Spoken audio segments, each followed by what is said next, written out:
comprendiendo la palabra. Juntos reflexionamos las lecturas del domingo 1 de noviembre. Titulamos este mensaje Ser Santos. Sí, porque de la santidad nos habla todo este día. En esta solemnidad maravillosa que celebramos todos santos, las lecturas nos van a explicar a qué se refiere esta santidad.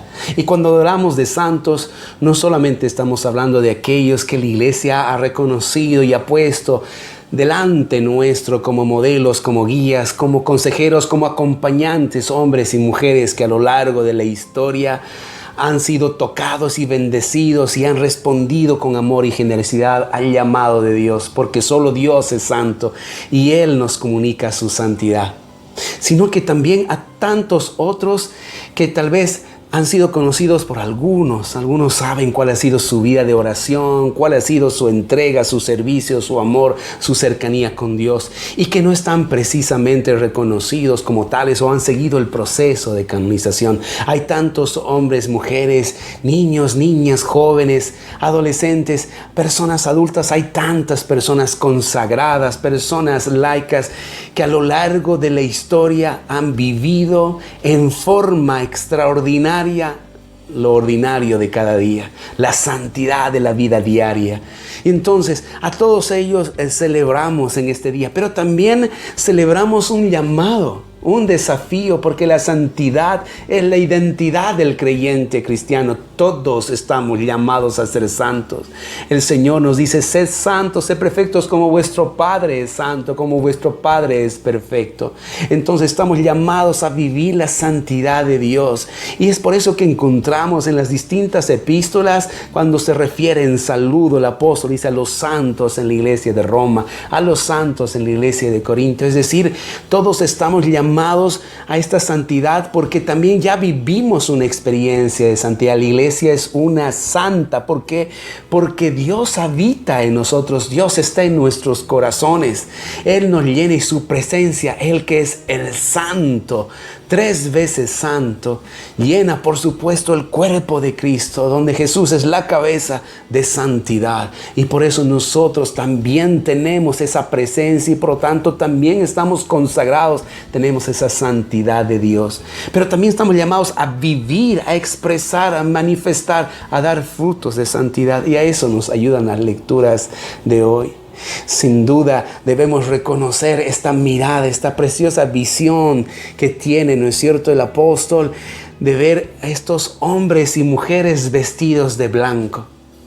Habla de un número específico en primer lugar, ¿no? Pero luego dice una multitud incontable. En el Apocalipsis entonces nos muestra que estos vestidos de blanco son todos aquellos que han lavado, dice, ¿no?, sus vestiduras en la sangre del Cordero. Es decir, que hemos sido partícipes, que hemos sido incorporados a la muerte de Jesucristo para ser incorporados a la resurrección de Jesucristo. Y sabemos que esto nos viene por el bautismo. El bautismo es quien nos incorpora, ¿no? A través del bautismo nosotros vivimos la experiencia, estamos unidos a la experiencia de la muerte de nuestro Señor para también vivir la experiencia de la resurrección. Entonces debemos sentirnos felices que a pesar de nuestra condición de pecado, a pesar de nuestras debilidades, Dios ha obrado en nosotros. El poder de Dios es la sangre del Cordero, es su sacrificio, su entrega, su amor que ha limpiado nuestras vestiduras. Y de ahí que también como un signo recibimos esta vestidura blanca en el bautismo, con el mandato de mantenerla blanca, de siempre buscar, en primer lugar, a través de la misma Eucaristía, de la Santa Misa, el perdón, y también usando sin duda y disfrutando, dando gracias que el Señor nos ha entregado el sacramento de la reconciliación, de la penitencia, para que puedan ser lavadas una y otra vez estas vestiduras del alma, para tener esta blancura que nos viene a través del sacrificio de Cristo Jesús. Entonces, esta es la santidad, es un pueblo tremendamente grande, incontable de hombres y mujeres. Ahí estamos nosotros también. Y ahí están todos aquellos que a lo largo de los siglos han vivido esta misma gracia de ser lavados por la sangre del Cordero. La segunda lectura, si seguimos en orden, nos presenta este texto maravilloso de que nosotros somos hijos de Dios. Pero miren, pareciera que esto no es suficiente. ¿Qué dice el texto? Sabemos, ahora somos hijos de Dios y aún no se ha manifestado lo que seremos. ¿Se puede ser algo más que hijos de Dios? En el amor de Dios, sí. ¿Y qué nos dice el apóstol? Porque cuando Él se manifieste seremos semejantes a Él, pues lo veremos tal cual es. Acuérdense que en el Antiguo Testamento siempre en la manifestación se postraban a tierra y trataban de no mirar porque el que miraba a Dios moría. Y sin embargo Cristo ha venido a darnos vida y vida eterna, y este amor del Señor sin duda obra en nosotros algo más grande. Es una promesa, es una esperanza. La esperanza que debía llevar a todos nosotros, a pesar de las circunstancias, el dolor, la enfermedad, de nunca temer a la muerte. Porque la muerte ya no tiene victoria sobre nosotros. Porque podremos contemplar, imagínense, contemplar el rostro de Dios. Y por eso, para poder contemplarlo, tenemos que tener esta naturaleza divina, este regalo precioso de asemejarnos a Él. Por eso dice esta pregunta: ¿qué seremos? No se ha manifestado lo que seremos. Somos hijos en este momento y eso ya lo es todo. Ser hijos de Dios. ¿Acaso eso no conlleva absolutamente todo lo que necesitamos como personas? Pero el amor de Dios nos conduce a que no solamente seremos hijos, sino que podremos participar de esta naturaleza de Dios que nos permite verlo cara a cara. Pero si tenemos que concentrarnos en cuáles son las herramientas, cuáles son los caminos, que en realidad hay uno solo, pero cuáles son estas etapas o estos pasos en este camino para alcanzar la santidad, la Iglesia nos propone aquello que el Señor dijo también desde una montaña. Si se nos dieron, ¿no es cierto?, los mandamientos en una montaña, Jesucristo el Señor, aquel que vino a perfeccionar la ley, aquel que nos dijo todo lo que necesitamos, nos entregó desde el sermón del monte aquello que todo creyente debería vivir, porque estos son los signos de la santidad. Esto es el filtro de la santidad. Estas son las características de quien es santo, de quien es santa. Bienaventurados los pobres del espíritu. Pobres en el espíritu.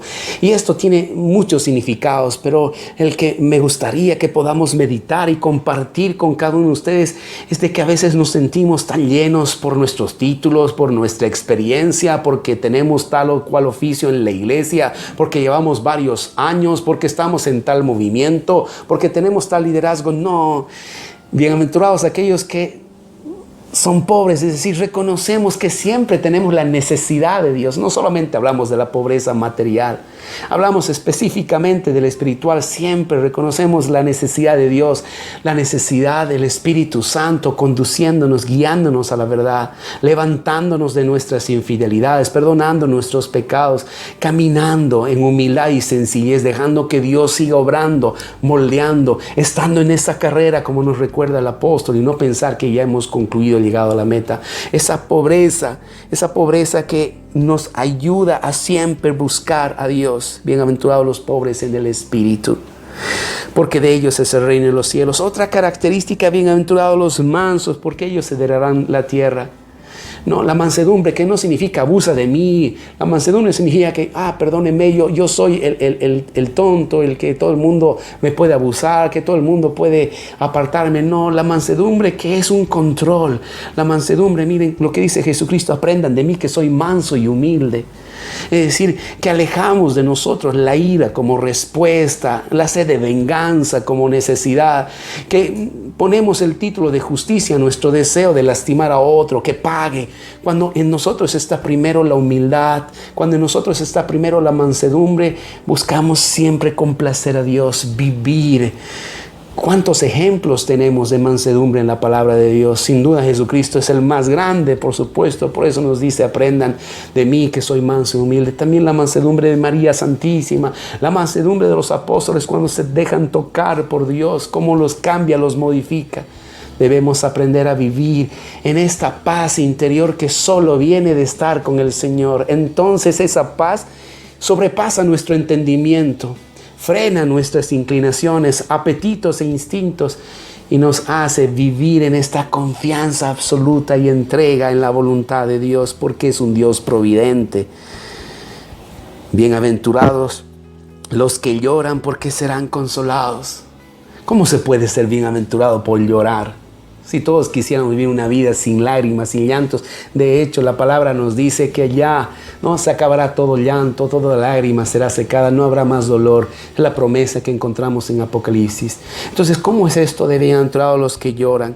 Aquellos que sabemos reconocer, ¿no es cierto? Llorar por nosotros mismos, por nuestros pecados, por nuestra maldad. Cuando nosotros tenemos la humildad suficiente, necesaria para comprender que nos equivocamos, que no estamos hechos para juzgar a los demás, que sabemos ver la tremenda viga que hay en nuestros ojos antes de ver la paja que hay en el otro, ¿no es cierto? La paquita que está en los ojos de los demás, es decir, antes de estar criticando a los demás, ver cómo es nuestras vidas y saber llorar, pero también el llanto de aquellos que claman a Dios, de aquellos que están pidiendo a Dios, y como también nos dice el Apocalipsis, ¿no?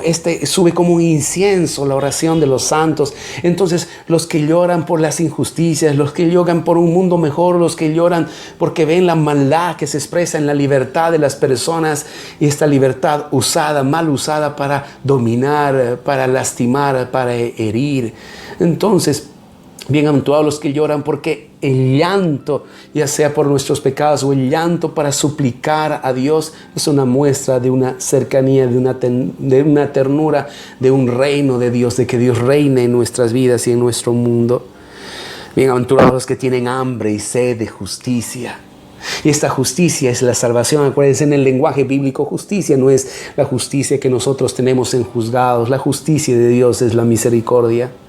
Pero también la justicia de Dios se manifiesta en que el Señor permite que nosotros seamos responsables de nuestras decisiones, de las decisiones que tomamos. Hambre y sed de justicia, en primer lugar, es hambre y sed, deseo de que Dios gobierne nuestras vidas, de que la salvación esté en nosotros en forma personal, pero también en nuestras familias, en la familia de Dios que es la iglesia. Una justicia, la justicia de Dios, no la humana, aquella que proviene de Dios y en la que descansamos, buscamos y en la que final se manifestarán absolutamente todas las naciones y todos los pueblos y todas las personas. Otra vez en ese doble sentido, justicia en primer lugar como salvación, pero también justicia en este actuar de Dios, que Él vendrá como justo juez.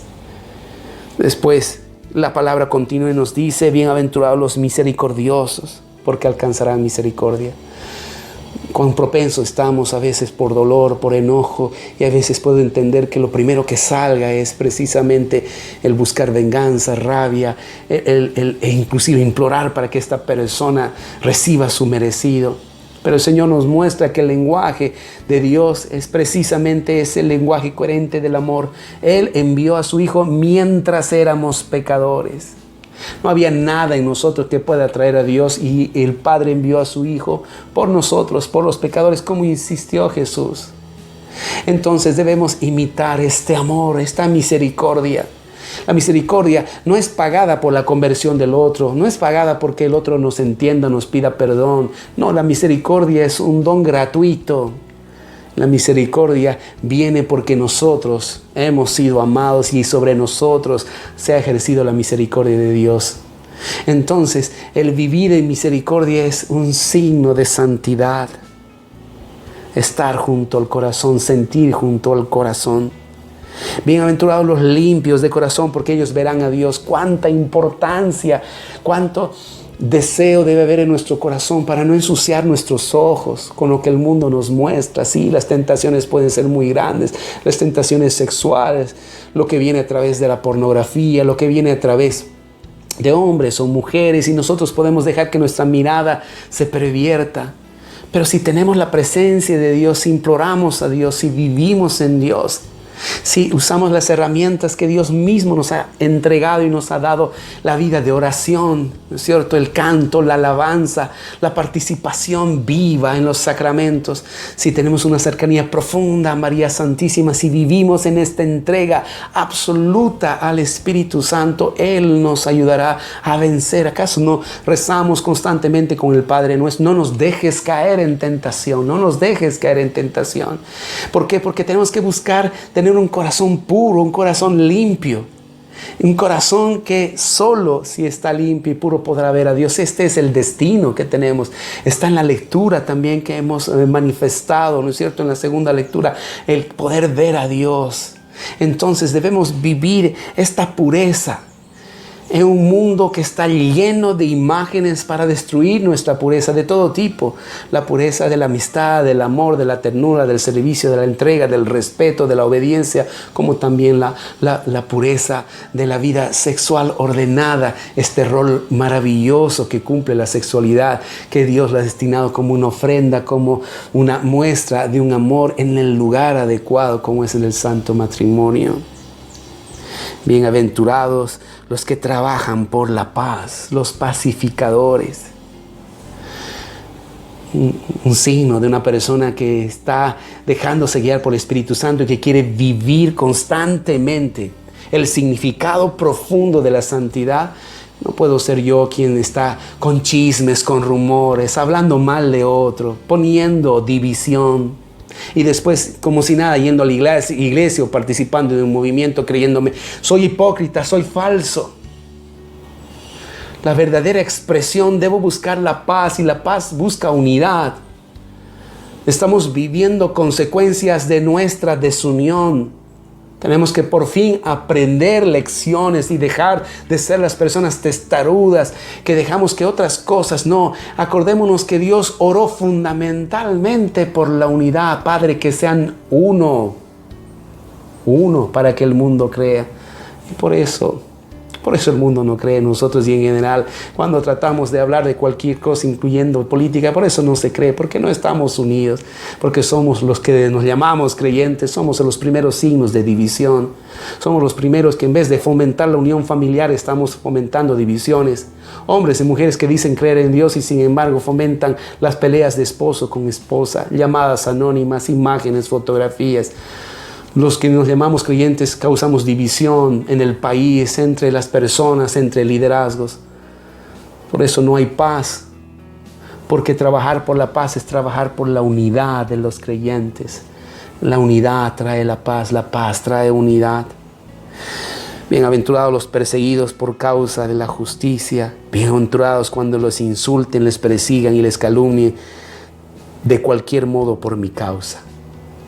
Terminamos con esto que realmente, miren, si lográramos vivir lo que implica la santidad a través de las bienaventuranzas, si buscáramos qué son los bienaventurados, los santos.